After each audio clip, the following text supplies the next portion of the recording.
ఉమ్మడి వరంగల్ జిల్లా కాంగ్రెస్ లో రాజకీయం వేడెక్కుతుంది. కొండామురళి చేసిన కామెంట్ మీద ఈరోజు నాయని రాజేందర్ రెడ్డి క్యాంప్ ఆఫీస్లో 4 ఎమ్మెల్యేలు, 1 ఎమ్మెల్సీ, 2 మరొక డీసీసీ అధ్యక్షులు కూడా చైర్మన్ కూడా మీటింగ్ అయ్యారు. ఈ మీటింగ్ లో కొండామురళికి సంబంధించిన అంశమే ప్రధానంగా చర్చ జరిగినట్టుగా జరుగుతుంది. బయటికి అభివృద్ధి కార్యక్రమాలకు సంబంధించినటువంటి చర్చ చేశామని చెప్పిన కొండామురళి ఇక్కడ నాయకుల మీద చేసినటువంటి ఆరోపణ, ముఖ్యంగా కడియం శ్రీహరితో పాటుగా మిగిలిన ఎమ్మెల్యేలందరి మీద చేసినటువంటి ఆరోపణ మీద వీళ్ళు ప్రధాన చర్చ జరిగిన నేపథ్యంలో అసలు ఏ అంశాలు ప్రస్తావనకు వచ్చాయి, ఏమి సూచన ఇవ్వబోతున్నారు, అధిష్టానం దృష్టికి ఏం సూచన చేయబోతున్నారు అనేది ఒకసారి నాయన రాజేందర్ రెడ్డి మంత్రున్నారు, ఆయనతో మాట్లాడదాం. సార్ చెప్పండి, అంటే ఏ అంశాలు ప్రస్తావనకు వచ్చాయి? మీ కంప్లీట్గా వేరే నియోజకవర్గంలో మీ పెత్తనం జరిగింది, రెడ్ల రాజకీయం జరుగుతుంది అని చెప్తున్నారు. అటు ఇక్కడ ఉన్న ఇన్ఛార్జి మంత్రి కూడా మొత్తం ఇక్కడికి వచ్చి చెడగొడుతున్నారు, పాలిటిక్స్ చెడగొడుతున్నారు అని చెప్పారు. అసలు ఈ పాలిటిక్స్ చెడిపోవడానికి కారణం అంతా రెడ్లేనా? ఇప్పుడు వీటన్నిటి గురించి మాట్లాడుకోవచ్చు. ఇప్పుడు చేసినవన్నీ చేసి ఏమనంటే రెడ్లనో, లేకపోతే 2 రోజులు వేలమనో, 2 రోజులు ఎస్సీనో, 2 రోజులు బీసీనని ఈ అలవాటు అయిపోయింది పబ్బం కట్టుకోవటానికి. ఇవన్నీ చెప్పగానే పాపాలు కట్టుకుంటారా, పోతాయా? నేను గతంలో కూడా చెప్పిన ఇవన్నీ కాదు.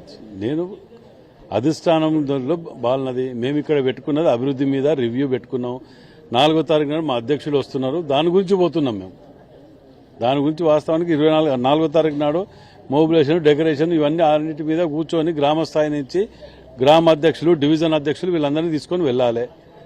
జిల్లా కమిటీలు వేసి అవి తీసుకుపోవాలి. వీళ్ళన్నిటిని కూడా ఇవి అన్నీ ఉన్నాయి కాబట్టి మేము దాంట్లో ఉన్నాం.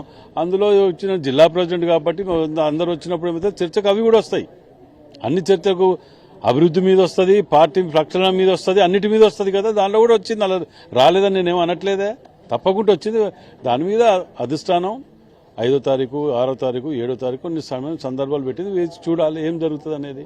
అధిష్టానం చెప్పింది కదా అని చెప్పి మేము ఏది పడితే ఏం జరిగింది, ఏం చెప్పింది అనేది మేము మీడియా ముందుకు వచ్చి చెప్పొద్దు కాబట్టి మేము చెప్తున్నాం. రామ్ సాయం సురేందర్ రెడ్డి లాంటి పెద్దవాళ్ళ మీద ప్రస్తావించారు. ఆయన సీటు పోగొట్టింది నేనే అన్నారు, ఇక్కడ కరప్షన్ పెరిగిందన్నారు. నాయన రాజేందర్ రెడ్డి నా నియోజకవర్గంలో రెడ్లకు ఉద్యోగాలు ఇప్పిస్తున్నాడు అని చెప్పారు. అదే మీరు రెడ్లకు ఉద్యోగాలు ఇప్పిస్తారు, అదే అర్థం కాదు. ఏంటంటే నేను పలానా వాళ్ళకి ఇప్పించినంటే ఎవడు వాడు ఇప్పించిందో వాడు లెటర్ అని ఎవడన్నా పెట్టండి, ఆధారం మీద ఉండాలి కదా. గాడ్లో బాణాలు ఎందుకు? నీ అసమర్థత నువ్వేలెత్తి చూపించుకుంటూ నాకేమవుతుంది? నేనెక్కడో ఎవరైతే వాళ్ళ నియోజకవర్గాలలో అనుకుంటున్నారో అంతగానో నడుస్తుందా రాజేందర్ రెడ్డి అని నాకు ఇప్పుడే తెలుస్తాను. నాకు ఇదివరకు తెలియదు. నాకు ఇప్పుడు అరే నిజంగా శబాష్ అనుకుంటాను. ఏం చేయబోతున్నారు? ఉన్నది సమయం అధిష్టానాన్ని నమ్ముకొని ఉన్నాం. మాకు ఇక్కడ పార్టీ నష్టపోతా అంటే చూసుకుంటా ఊర్చుకోలేము. పార్టీ అనేది సమయం సందర్భం ఉంటే తప్పకుండా ఒక నిర్ణయం తీసుకుంటుంది, అందరినీ కలిసికట్టి కూర్చోబెడుతుంది. లేదంటే అరే ఇద్దరు ఉన్నారు కదా, అందరు కలిసికట్టుగా పని చేయాలి, లేకపోతే ఇట్లా చేసుకోవాలని ఏదో ఒకటి మార్గం చూపిస్తుంది కదా పార్టీ అన్నప్పుడు.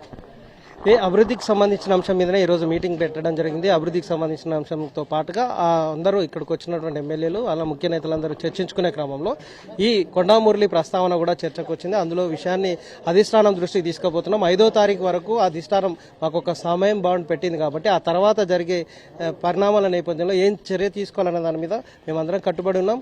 ఆయన కామెంట్ని పెద్దగా పరిగణలోకి తీసుకోవద్దు. అసలు ఆయన పరిధిలో ఉన్న నియోజకవర్గంలో నా పనులు జరుగుతున్నాయి, నేను చేస్తున్నాను అంటే నాదే పవర్ నడుస్తున్నట్టు కదా. మరి దీనికి నాకు ఏ ఆధారాలు లేకుండా గాలిలో బాణం వేస్తే ఎలా అని ఎదురు ప్రశ్నిస్తున్నటువంటి నేపథ్యం కనిపిస్తుంది. మొత్తంగా వరంగల్ జిల్లా కాంగ్రెస్ నేతల్లో ఉన్నటువంటి వర్గ వివాదాలు మాత్రం రోడ్డుపైకి వచ్చినట్టుగా స్పష్టంగా అర్థమవుతుంది. వాజిద్ తరుణ్ కుమార్, ఎన్టీవీ వరంగల్.